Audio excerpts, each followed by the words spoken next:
अवघा रंग एक झाला, रंगी रंगला श्रीरंग।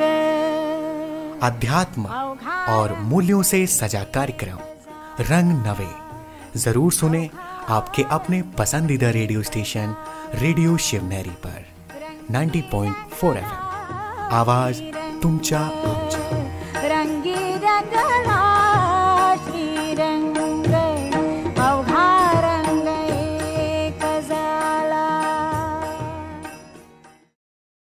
नमस्कार, मी शीतल भिसे तुमचे मनःपूर्वक स्वागत करते आहे रंग नवे या कार्यक्रमामध्ये। तुम्ही ऐकत आहात रेडिओ शिवनेरी 90.4 FM। आवाज तुमचा आमचा। श्रोतागण हो, आपला अध्याय 2 श्रीमद भगवत गीता आपण ऐकतोय। मागच्या सत्रात कितीतरी गहन गोष्टी भगवंताने आपल्याला शिकवल्या ना। आपल्याला सांगितलं, आपण काय ऐकलं की कर्म करत असताना 2 गोष्टींचं आपल्याला महत्त्व द्यायचं आहे। 2 गोष्टींना की आसक्ती आणि संगदोष याचा त्याग करायचा आहे। अटॅच नाही व्हायचं आहे आणि कुठल्या वाईट संगतीत नाही यायचं आहे। कारण जसा संग तसा रंग। चांगल्या कंपनीत राहिलं आपण, चांगल्या लोकांच्या ह्याच्यात राहिलं तर आपली प्रगती होते। वाईट लोकांच्या संगतीत राहिलं तर आपलेही वर्तन तसे वाईट होत होत आपण पण वाईट मार्गाला लागतो। ऐकलं आहे ना तुम्ही? मग त्यामुळे हे लक्षात ठेवायचं आहे आपल्याला। आसक्ती संगदोष ह्याचा त्याग करून सिद्धी आणि असिद्धी म्हणजेच काय तर सक्सेस फेल्युअर, जय पराजय या अशा स्थितीमध्ये पण समान भाव ठेवून योगयुक्त होऊन, म्हणजेच फोकस। योग म्हणजे काय तर इंटलेक्ट शुड बी फोकस। आपल्याला हे पाहिजे की आपण काय करणार आहोत त्याच्यावर आपला जास्त फोकस पाहिजे। आणि मग असं निष्काम कर्म आपल्याला करायचं आहे।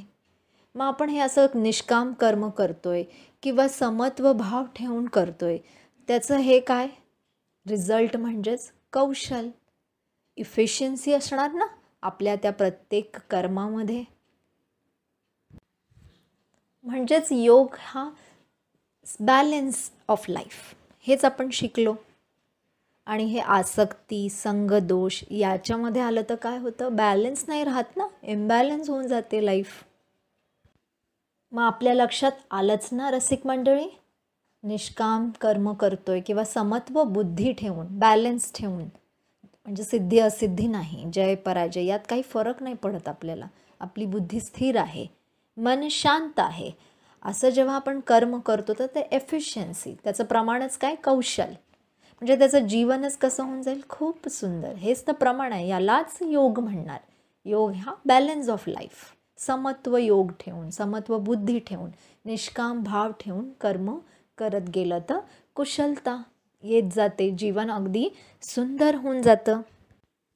भगवंत काय म्हणाले की जेव्हा ही विचलित बुद्धी समाधीमध्ये स्थिर होईल तेव्हा आपण अमृतपदाची प्राप्ती करू।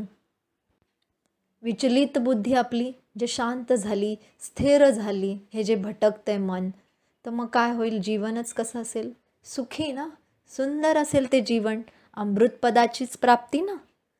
मग नंतर भगवंत 54व्या श्लोकाच्या पुढेही काय म्हणाले, महापुरुषाची स्थितप्रज्ञ बुद्धी असलेल्या महापुरुषाची लक्षणं आपण ऐकलीत।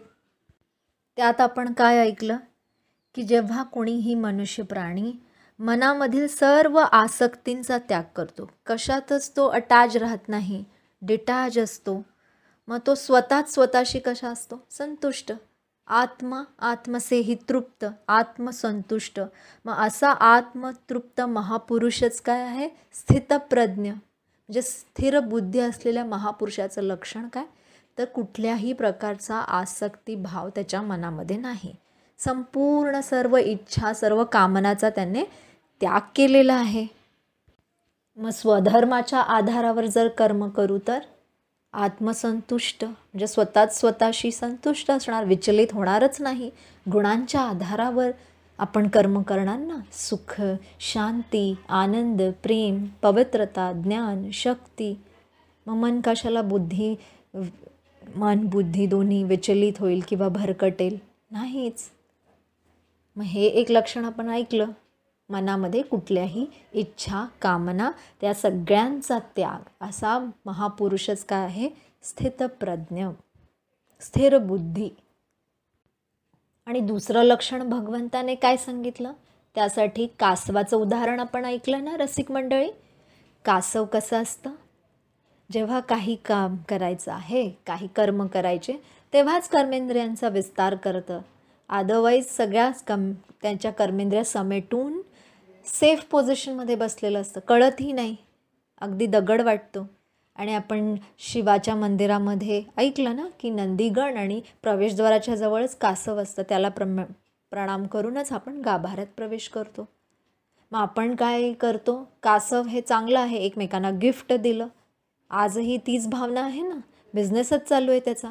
तर कासवाची अंगठीच बनवली, पण त्याने गुड लक येणार का? भगवंताने आपल्याला काय शिकवले? कासवाची अंगठी बनवून किंवा कासव एकमेकांना गिफ्ट देऊन गुड लक नाही येणार. कासव हे तुम्हाला प्रेरित करते असं जीवन जगायचं आहे. जेव्हा कर्म करायचं तेव्हा कर्मेंद्रिया समेटून घ्या. कर्म झाल्यावर सर्व कर्मेंद्रिया समेटून घ्या. कर्म करतानाच त्याचा विस्तार करा. जीवन कसं होईल? शांत, आनंदी राहील. ऐकलं ना आपण? म्हणजे मन कसं शांत होईल? बाह्यमुख, अंतर्मुखी, सदा सुखी. ऐकलं ना आपण? आतलं मन. बाहेरच्या मुखाची तर बडबड चालूच आहे, पण तसंच जसं आपण ते मौन व्रत करतो तेव्हा आपण तो परहेज ठेवतो ना, ती धारणा असते त्या दिवशी जास्त बोलायचं नाही, टाळतो आपण. मग तसं आतलं मन म्हणजे जास्त व्यर्थ विचार, गरज नसेल, आवश्यक नसेल तर विचार करायचे नाहीत. शांत स्थिर बुद्धी ठेवायची, शांत होऊन जायचं आहे.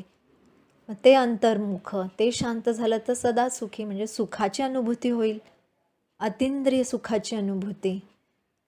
बाह्यमुखी सदा दुःखी म्हणजे उगीच बडबड केली, मग असं कधी मनात येतं ना, अरे उगीच बोललो, असं बोलायला नको होतं. म्हणजे हा जो पश्चाताप, हे जी फिलिंग, रिग्रेट, असं नव्हतं करायला पाहिजे, तसं नव्हतं.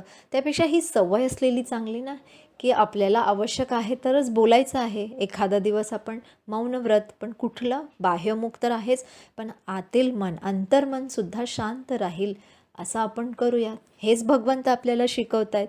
घेते इथे एक छोटासा ब्रेक, लगेचच परत येत आहे. तोवर तुम्ही ऐकत राहा रेडिओ शिवनेरी 90.4 FM, आवाज तुमचा आमचा.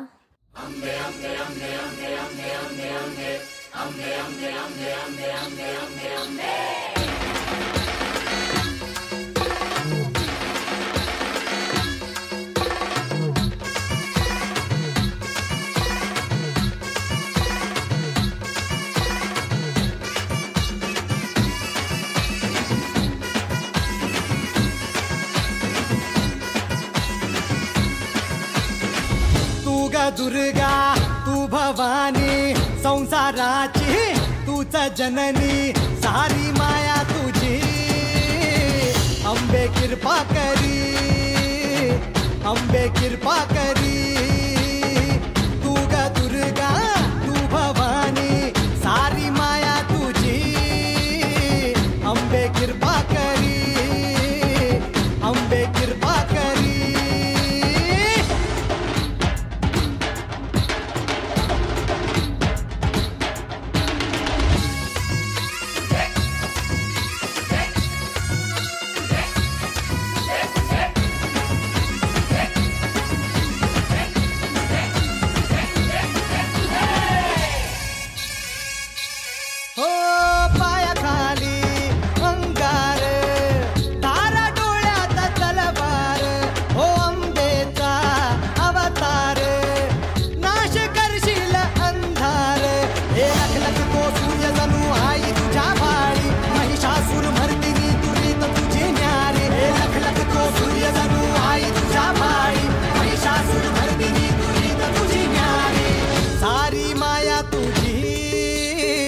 अंबे कृपा करी, अंबे कृपा करी.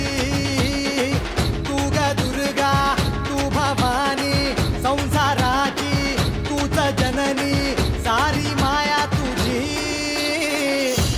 कृपा करी आंबे कृपा करी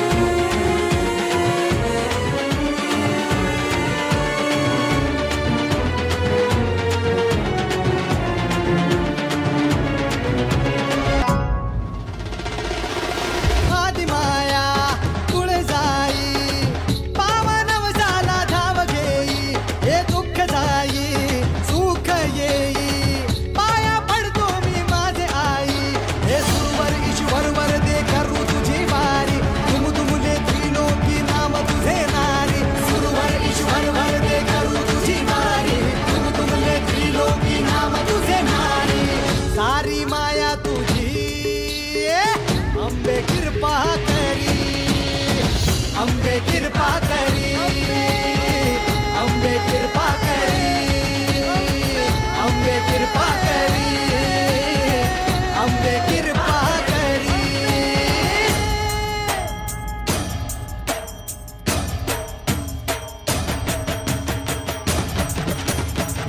अंबे कृपा करी अंबे कृपा करी अंबे कृपा करी अंबे कृपा करी अंबे कृपा करी अंबे कृपा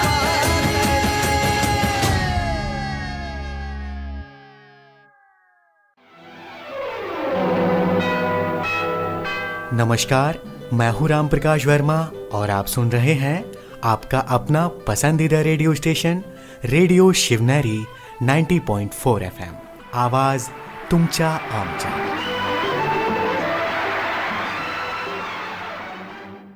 ब्रेकनंतर पुन्हा तुमचे स्वागत आहे रेडिओ शिवनेरी 90.4 FM। आवाज तुमचा आमचा।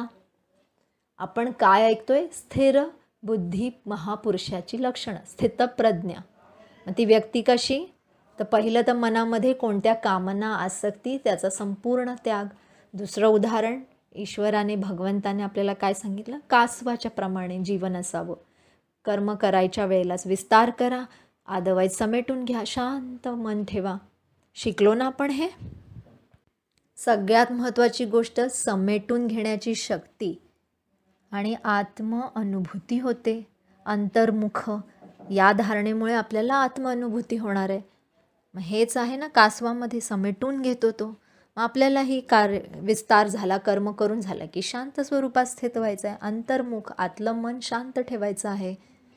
मग आपल्याला आत्म अनुभूती, अतींद्रिय, आतले इंद्रिय ते त्यातील सुखाची अनुभूती। आतले कोणते इंद्रिय? जे दिसत नाहीत, मन, बुद्धी, हे हात पाय, हे शरीराचे अवयव दिसत आहेत, कान, नाक, डोळे, ह्या इंद्रियांनी आपण कर्म आपलं चालू आहे। डोळ्यांनी बघणं, कानांनी ऐकणं, मुखाने बोलणं, हातापायांनी आपली जी पण हालचाल, जे पण काही करायचं आहे आवश्यक आपण करत असतो।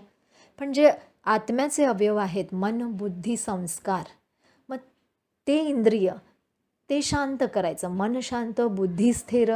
त्यासाठी आपल्याला हे ईश्वराने शिकवलं ना, की मनामध्ये जास्त इच्छा नसेल तर जास्त विचार नाही, जास्त अपेक्षा नसतील तर मन शांत राहील। कार्यव्यवहार झाले की शांत स्वरूपात स्थित राहिलं, समेटून घेतलं तर आपल्याला आत्मअनुभूती होईल। म्हणजे इतकी गहन गोष्ट किती साध्या पद्धतीने ईश्वर आपल्याला शिकवत आहेत, वेगवेगळी उदाहरण देऊन। हो ना रसिक मंडळी? तिसरं लक्षण आपण काय शिकलो मागच्या सत्रात? भगवंताने काय सांगितलं की ज्या प्रकारे खूप मोठं तुफान, म्हणजे अशी खूप जोरदार हवा चालली समुद्रामध्ये तर काय होतात? बोटी किंवा नाव असेल तर बुडून जाते ना, किंवा हेलकावे खाऊ लागते, डोलू लागते। म्हणजेच काय? मन अस्थिर होतं जेव्हा परिस्थिती येते, काही अशा गोष्टी होतात आयुष्यात घडतात, किंवा आपण मग त्याच्यामध्ये पूर्ण डाऊन होऊन जातो। बुडून गेलो म्हणजे काय? म्हणजे जेव्हा आपलं इंद्रियांवर आपल्या कंट्रोल नाही तेव्हा आपण त्या प्रभावाखाली वाहत जातो। मग काय होणार? भरकटणार। म्हणजेच काय? बुद्धी स्थिर नाही आहे, नाना तऱ्हेचे विचार येतील, जास्त नेगेटिव्ह विचार येईल आणि त्यामुळे आपण स्वतःला डाऊन समजू, दुःखी होऊन जाऊ, निराश होऊ, हतबल होऊ। मग हे चांगलं आहे का? मग परिस्थिती येईल त्याचा सामना करायचा सोडून त्याच्यात वाहवत जायचं आहे का? मग ईश्वरांनी आपल्याला शिकवलं, काय सांगितलं? परिस्थितीच्या जर वशीभूत झालो तर विवेकच हरवून बसू. म्हणजे योग्य अयोग्य हा विचार करण्याची पण क्षमता राहणार नाही, कारण आपण एकदम बॅलन्सच नाही आहे ना. मन एकदम अशांत आहे, कसलाच नीट सारासार विचारच आपण नाही करू शकत. आणि म्हणून आपल्या इंद्रियांवर आपला स्वतःचा अधिकार असणारी व्यक्तीच स्थितप्रज्ञा म्हणजे स्थिर बुद्धी म्हणवली जाते. आपले जे कर्मेंद्रिय आहे, आपलं मन बुद्धी, त्याच्यावर आपला कंट्रोल असला पाहिजे. म्हणजे इंद्रियांवर अधिकार असणारी व्यक्तीच कशी आहे? स्थितप्रज्ञ. मग आपल्या कर्मेंद्रियांवर राज्य करणारा असा अधिकारी, स्वराज्य, स्वतःवर राज्य, स्वतःच्या मनावर आपला कंट्रोल असणारा व्यक्तीच अविनाशी ईश्वरीय ज्ञानाची धारणा करू शकतो. हे ज्ञान कसं आहे? विनाश पावणार आहे का? हे आपण जे ऐकतोय त्याची बुद्धीमध्ये काय होते? धारणा होते, मनात सामावलेत ना हे विचार, ईश्वर जे शिकवत आहेत, म्हणून हे विनाश नाही होणार, अविनाशी आहेत. हे जे ईश्वराचं ज्ञान, हे जे ईश्वर आध्यात्मिक ज्ञान देत आहेत, आपण जे वेदशास्त्र वाचले ते सगळं भक्तीमध्ये आपण भक्ती केली ना, मग ह्या भक्तीचं फळ ईश्वर आपल्याला समज देत आहेत. ज्ञान, भक्तीचं फळ. ती पुस्तकं वेदशास्त्र वाचून नव्हे, ते ज्ञान नाही, ईश्वरीय ज्ञान. हेच तर रसिक मंडळी समजून घ्यायचं आहे. ईश्वराचं ज्ञान, डायरेक्ट ईश्वर आज सांगत आहेत, तेच तर समजून घ्यायचं आपल्याला की ईश्वर निराकार आहेत आणि ते कसे मग साकार माध्यमातून आपल्याला हे भगवद्गीता आध्यात्मिक ह्याचा भाव सांगत आहेत. आजपर्यंत आपण जे गीता ग्रंथ वाचलाय, वेदशास्त्र पुराण वाचलेले आहेत, ते भक्ती झाली. आपल्याला जे आपल्या पुरातन काळामध्ये ऋषी मुनींनी लिहून ठेवलेत ते सगळे महान आत्मे, संत आत्मे होते, परमात्मा नाही. हेच तर रसिक मंडळी नीट विचार करायचा आहे. मन बुद्धी स्थिर असल्यावरच सारासार विचार होईल ना. त्याच्यासाठीच तर त्या शांतीचा जो सागर आहे त्याच्याशी कनेक्ट व्हाल, तेव्हाच तर शांतीची अनुभूती होईल. ते सगळं आपल्याला शिकायचं आहे. आज आपण योग पण करणार आहोत. योग काय? तर कनेक्शन. कसं आपलं मन त्या परमशक्तीशी जोडायचं हे पण आपण बघूया. आता लक्षात आलं, अविनाशी ईश्वरीय ज्ञान जे आपण वाचतोय भगवद्गीता ग्रंथ, ते तर भक्ती आहे आपली जन्मोजन्मीची, ज्याच्यात संस्कृतमध्ये लिहिलेलं आहे. किती लोकांनी नुसतं ते वाचून काढलं असेल, त्याचे अर्थ काही कळले आजपर्यंत? त्याचा भाव, त्याचा आध्यात्मिक भाव स्वतः ईश्वरात सांगत आहेत. ईश्वरीय ज्ञान, स्वतः ईश्वर जे बोलत आहेत. मी निमित्त आहे, ते ऐकलेलं मी तुम्हाला शेअर करत आहे.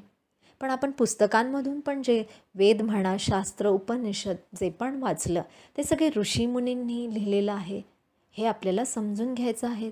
ते सर्व जन्म मरणाच्या चक्रात येणारे व्यक्ती आहेत. सगळे महान आत्मे आहेत, धर्मात्मे, संत आत्मे आहेत. परमात्मा जो निराकार आहे, तो साकार माध्यमातून जे आज आपल्याला शिकवतोय ते समजून घेणं, हे ईश्वरीय ज्ञान. हे विनाश नाही होणार आहे, अविनाशी ईश्वरीय ज्ञान. अशीच व्यक्ती धारण करू शकते ज्याचा स्वतःच्या कर्मेंद्रियावर संपूर्ण कंट्रोल आहे, स्वराज्य अधिकारी आहे. आणि एकदा हे ऐकलेलं, हे धारण केलेलं ज्ञान मग शाश्वत रूपात आपल्या आतमध्ये, मनामध्ये समावून जातं. म्हणजे ह्याचे संस्कार बनतात. हे जे आपण ऐकतो, विचार करतो, ते जेव्हा आचरणात आणतो, आपल्या कर्मात येतो, तेच आपले नेचर बनून जातं, स्वभाव तोच आहे आपला संस्कार. शांत राहण्याचा, प्रेमाने वागण्याचा, सगळ्यांना सुख देण्याचा, पवित्र राहण्याचा, ज्ञानस्वरूप होण्याचा, शक्तिस्वरूप होण्याचा हा संस्कार ईश्वर आपल्यामध्ये आता भरतायत, घडवतायत आपल्याला. मग आपण का नाही शिकून घ्यायचं? घेते इथे एक छोटासा ब्रेक, लगेचच परत येत आहे. तोवर तुम्ही ऐकत रहा रेडिओ शिवनेरी 90.4 FM, आवाज तुमचा आमचा. सारेगामा कारवा डिजिटल ऑडिओ प्लेअर. यामध्ये आहेत 5000 सदाबहार गाणी आणि काही आठवणी. ऐरणीच्या देवा तुला ठिणगी ठिणगी भाऊ दे, आबाळागत माया तुझी आम्हावरी राहू दे, आबाळागत माया तुझी आम्हावरी राहू दे.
मला संग गाऊ दे आबाळागत माया तुझी आम्हावरी राहू दे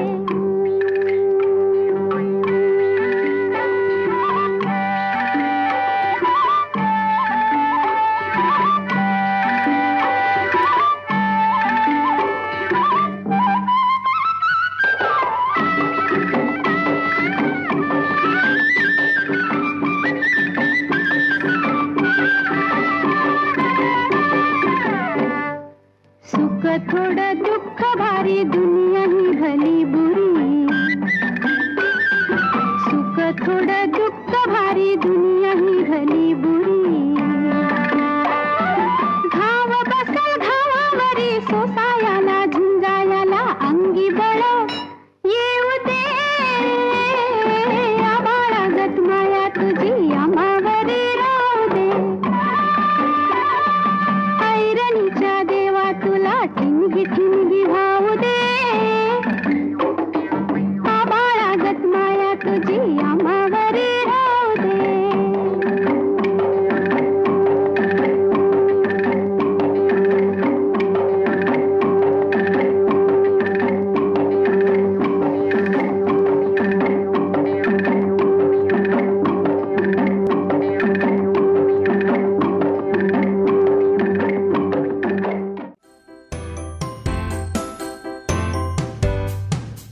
दोस्तों, जैसे मीठे हलवे में काजू बादाम सूजी नजर तो आते हैं, लेकिन उसमें मिठास भरने वाली शक्कर तो कहीं नजर ही नहीं आती है। ठीक ऐसे ही हमारे जीवन में भी कुछ लोग ऐसे होते हैं जो दिखाई तो नहीं देते, लेकिन अपनेपन की मिठास से हमारे जीवन को हमेशा आनंदित करते रहते हैं। जी हाँ दोस्तों, आपने सही पहचाना, कुछ ऐसा ही आपका अपना दोस्त है रेडिओ शिवनेरी 90.4 FM, आवाज तुमचा आमचा।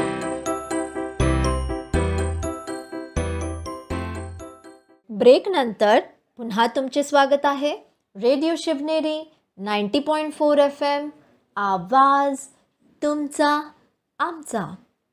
ब्रेकपूर्वी आपण स्थितप्रज्ञ स्थिर बुद्धी महापुरुषाची लक्षणं ऐकतोय। तिन्ही लक्षणं ऐकली। पहिलं, मनामध्ये कोणतीच आसक्ती कामना नको। दुसरं उदाहरण कासवाचं पण ऐकलं।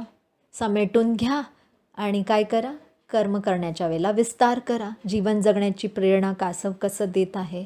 एकमेकांना गिफ्ट द्यायचं आहे फॅंगशूमध्ये, मग काय गुडलक येणार किंवा कासवाची अंगठी नाही। आता समजलं आहे कासवाप्रमाणे जीवन जगायचं। आणि तिसरं, परिस्थितीच्या वशीभूत नाही व्हायचं आहे। परिस्थितीचा सामना करण्यासाठी स्थिर सारासार बुद्धी म्हणजे आपल्या कर्मेंद्रियांवर आपल्या इंद्रियांवर आपला अधिकार, अशीच व्यक्ती काय होते, जय जितेंद्रिय जय जिनेंद्रिय। जैन धर्मामध्ये पण सांगतात ना, तेच इंद्रियांवर स्वतःच्या अधिकार कंट्रोल करणं म्हणजे स्थितप्रज्ञ बुद्धी। जे 5000 वर्षापूर्वी महर्षी वेदव्यास यांनीही तेच सांगितलेलं आहे ना। त्यांनी हेच सांगितलं की हे अर्जुन, तू तुझ्या कर्मेंद्रियांवर विजय मिळव। म्हणजेच काय, जय जितेंद्रिय जिनेंद्रिय म्हणतात। इंद्रियांवर आपला अधिकार असावा, तेव्हाच तुम्ही तुमचं मन स्थिर शांत ठेवू शकता, आपली बुद्धी विचलित होण्यापासून वाचवू शकता। ऐकलं ना आपण हे मागच्या सत्रात। अर्जुनाला मग हा एक प्रश्न पडतोच। मग तो एक अर्जुनाची गोष्ट आहे का? आपण सर्व जे चांगल्या गोष्टींचं अर्जन करतोय, आपण सर्व अर्जुन मनात येतच ना की बुद्धी विचलितच का होते म्हणून। तोही पाथवे आपण ऐकला। योगपरायण बुद्धी का नाही राहत, म्हणजेच कॉन्सन्ट्रेटेड फोकस असं का नाही राहत, चित्त मन शांत। काय होता तो पाथवे, म्हणजे विषयाचं चिंतन, विषय म्हणजे सब्जेक्ट्स का नाही। जे 5 विकार आहेत, काम क्रोध लोभ मोह अहंकार, मग ह्या वश होऊन जे कर्म करतो, विषयाच्या विकृत विषयाचं जे चिंतन चालू असतं, मग काम वासनेमध्ये कुठलं कर्म केलं, लोभामुळे मोहामुळे जे कर्म करतो, मग काय होतं, अनेक इच्छा अपेक्षा उत्पन्न होतात आणि मग ह्या इच्छा पूर्ण नाही झाल्या तर चिडचिड होते, राग येतो। मग रागामध्ये काय बुद्धी स्थिर असते का? नाही। आणि मग त्यामुळे स्थिर बुद्धी नसल्यामुळे सद्सद विवेक बुद्धी चांगला विचार करण्याची शक्ती जी आहे तीच हरवून जाते। स्मरणशक्तीच भ्रमित होते ना आपली. म्हणजे चांगलं काही लक्षात येतच नाही, त्यावेळेला चांगले विचार येतच नाही, स्मृती जशी भ्रमित झाली.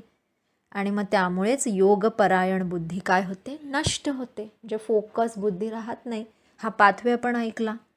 विकृत विषयाच्या चिंतनामुळे अनेक अपेक्षा, इच्छा, आकांक्षा आणि त्या पूर्ण नाही झाल्या तर राग चिडचिडमुळे बुद्धी स्थिर नाही आणि त्याच्यामुळे सारासार विचार करणं, चांगल्या गोष्टी तर आठवतच नाही, मग स्मरणच नाही राहत, स्मृती भ्रमित आणि त्यामुळे मग बुद्धी स्थिर नाही राहत. किती सरळ साध्या भाषेत ईश्वराने शिकवलं ना, बुद्धी का स्थिर नाही राहत.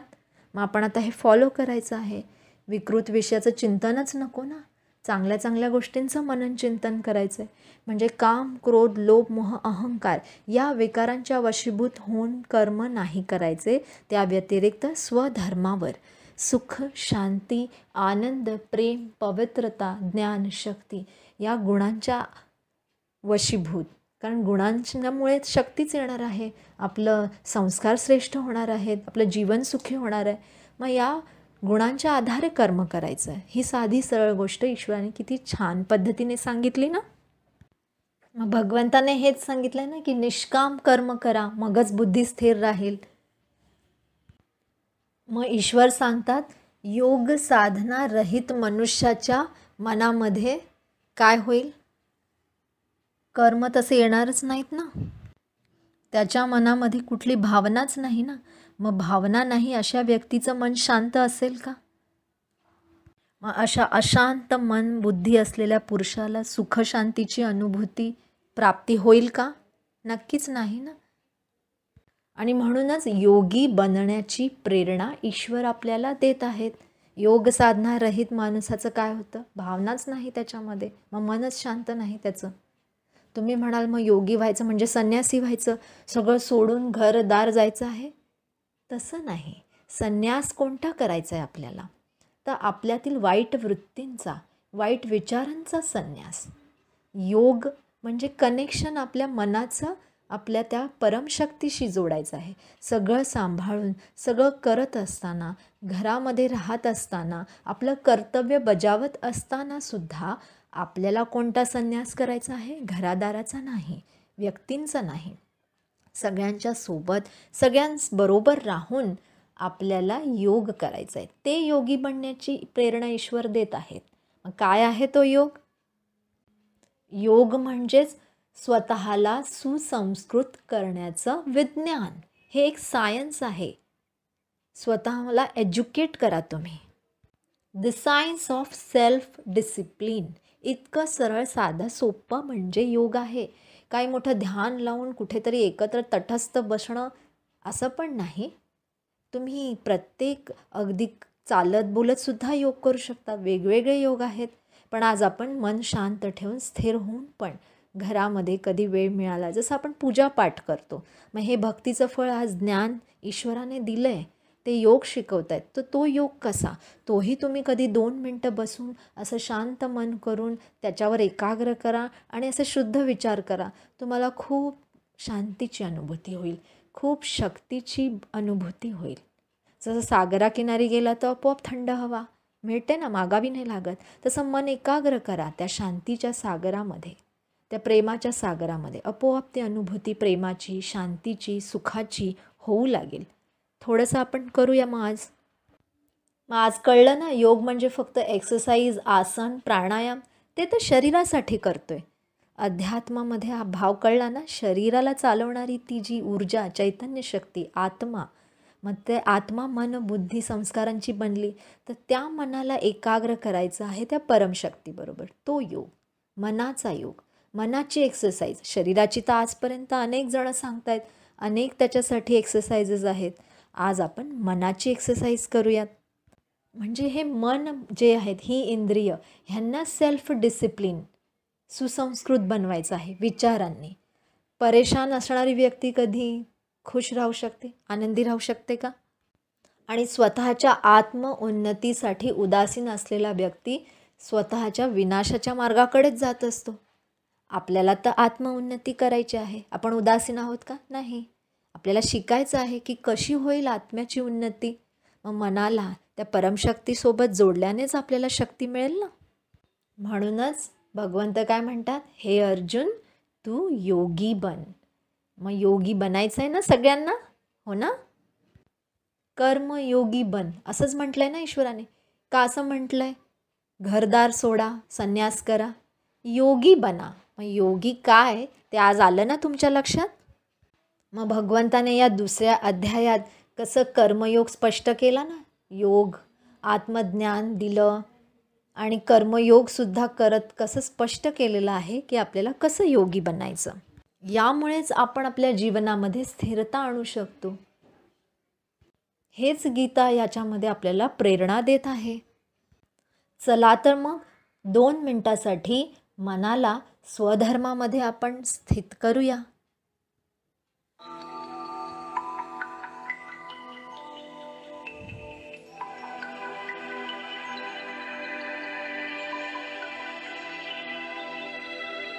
आत्म्याच्या गुणधर्मांमध्ये आपण मनाला एकाग्र करूयात.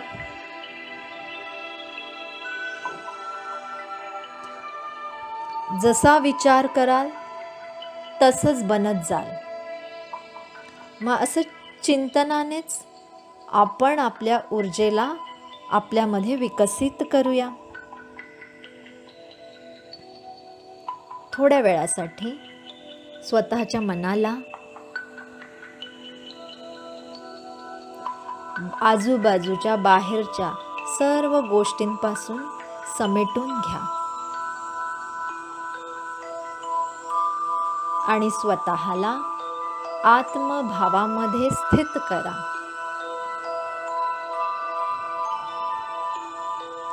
अंतरचक्षु म्हणजे आपल्या मनाच्या डोळ्यांनी स्वतःला बघा. 2 भुवयांच्या मध्ये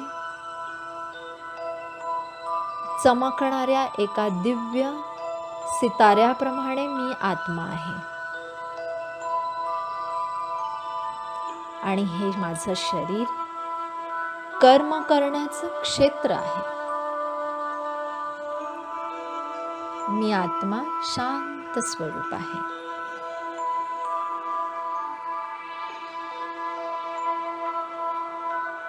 हळूहळू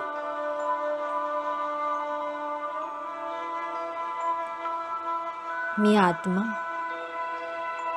या जीवनाच्या संघर्षामध्ये विजयी होण्यासाठी स्वधर्मामध्ये स्थित करत आहे.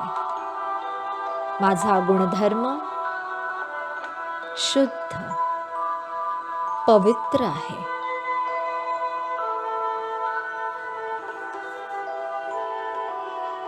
मी स्वतःला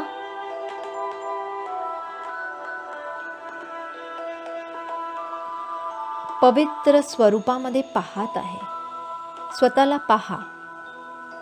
भ्रुकुटीच्या मध्ये चमचमणारी निर्मळ निश्चल स्वरूप, जसं निर्दोष स्वरूप, चमचमताना लुकलुकणारा तो तारा, हेच माझं स्वरूप आहे. मी आत्मा स्वतःच्या मूळ स्वरूपात शांत स्वरूप. माझा स्वधर्म शांती आहे.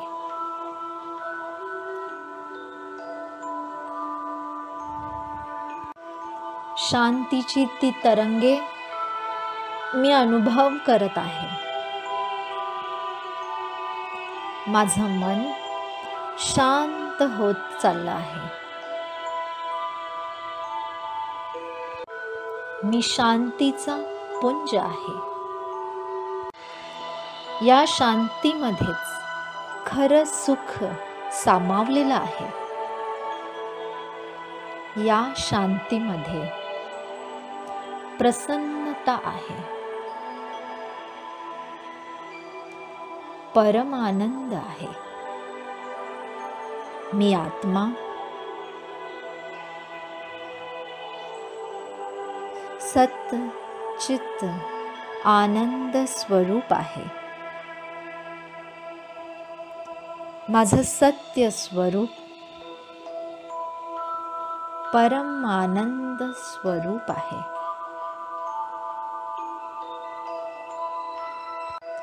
माझ्या चैतन्याची अभिव्यक्ती आनंदानेच आहे.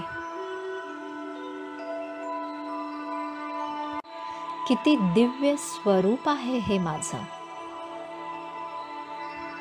माझ्या चारी बाजूला मी सकारात्मक ऊर्जेचं प्रभामंडल बघत आहे.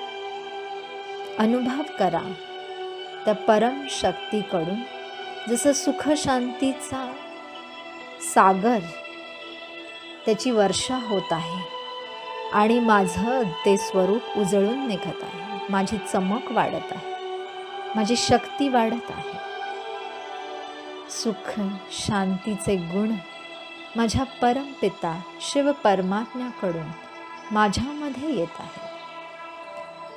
ओम शांती.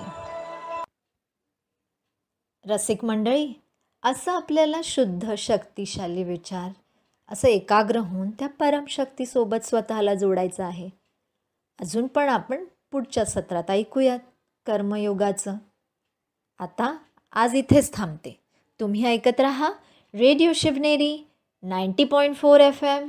आवाज तुमचा आमचा.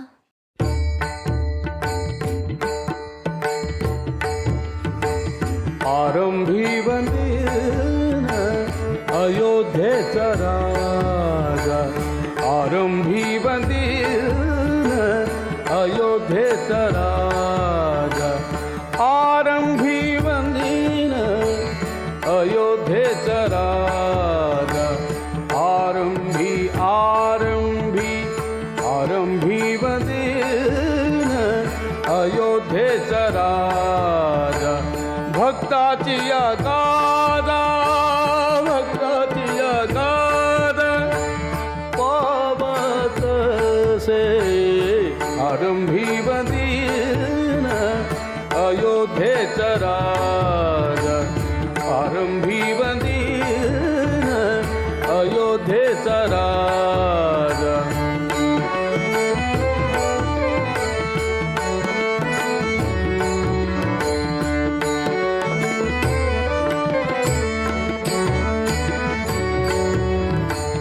पावतसे महासंकटी निर्वाणी, पावतसे महासंकटी निर्वाणी, राम नाम वाणी, राम नाम वाणी उच्चारिता, आरंभी वंदन अयोध्येचा राजा, आरंभी वंदन अयोध्येचा राजा, भक्ताची या गादा, भक्ताची या गादा पावत से, आरंभी वंदन अयोध्येचा राजा, आरंभी वंदन अयोध्येचा राजा.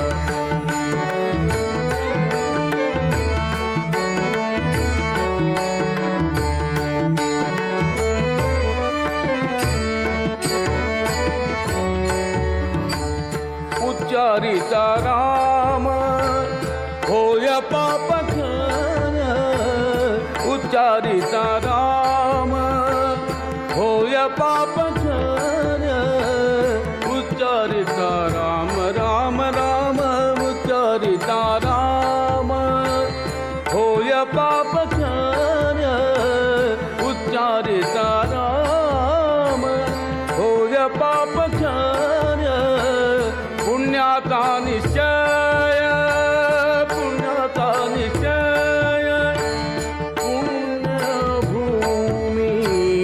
आरंभी वंदन अयोध्येचा राजा, आरंभी वंदन अयोध्येचा राजा, भक्ताची या गादा, भक्ताची या गादा पावत से, आरंभी वंदन अयोध्येचा राजा,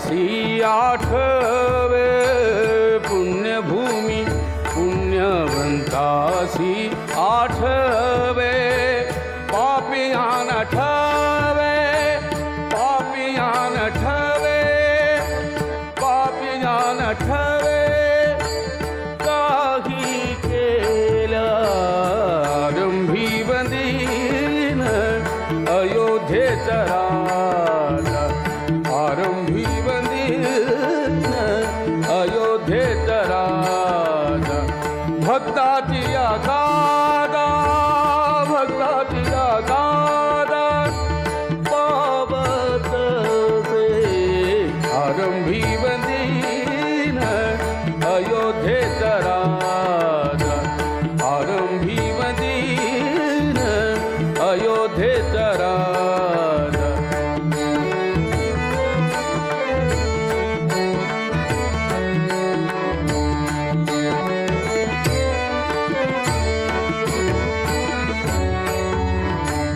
काही केल्या तुझे मन पालटेना मन पालटेना काही केल्या तुझे मन पालटेना मन पालटेना काही केल्या तुझे मन पालटेना मन पालटेना काही केल्या तुझे मन पालटेना मन पालटेना काही केल्या तुझे मन पालटेना मन पालटेना काही केल्या तुझे मन पालटेना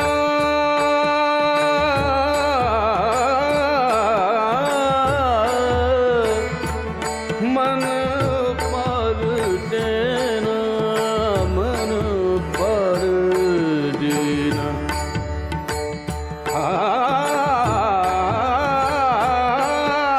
पालटेना काही केल्या तुझे मन पालटेना मन पालटेना दास म्हणे जन दास म्हणे जन सावधान आरंभी बंदीन अयोध्येचा राजा आरंभी बंदीन अयोध्येचा राजा आरंभी बंदीन अयोध्येचा राजा भक्ताची गादा भक्ताची गादा पावत से आरंभी बंदीन अयोध्येचा राजा आरंभी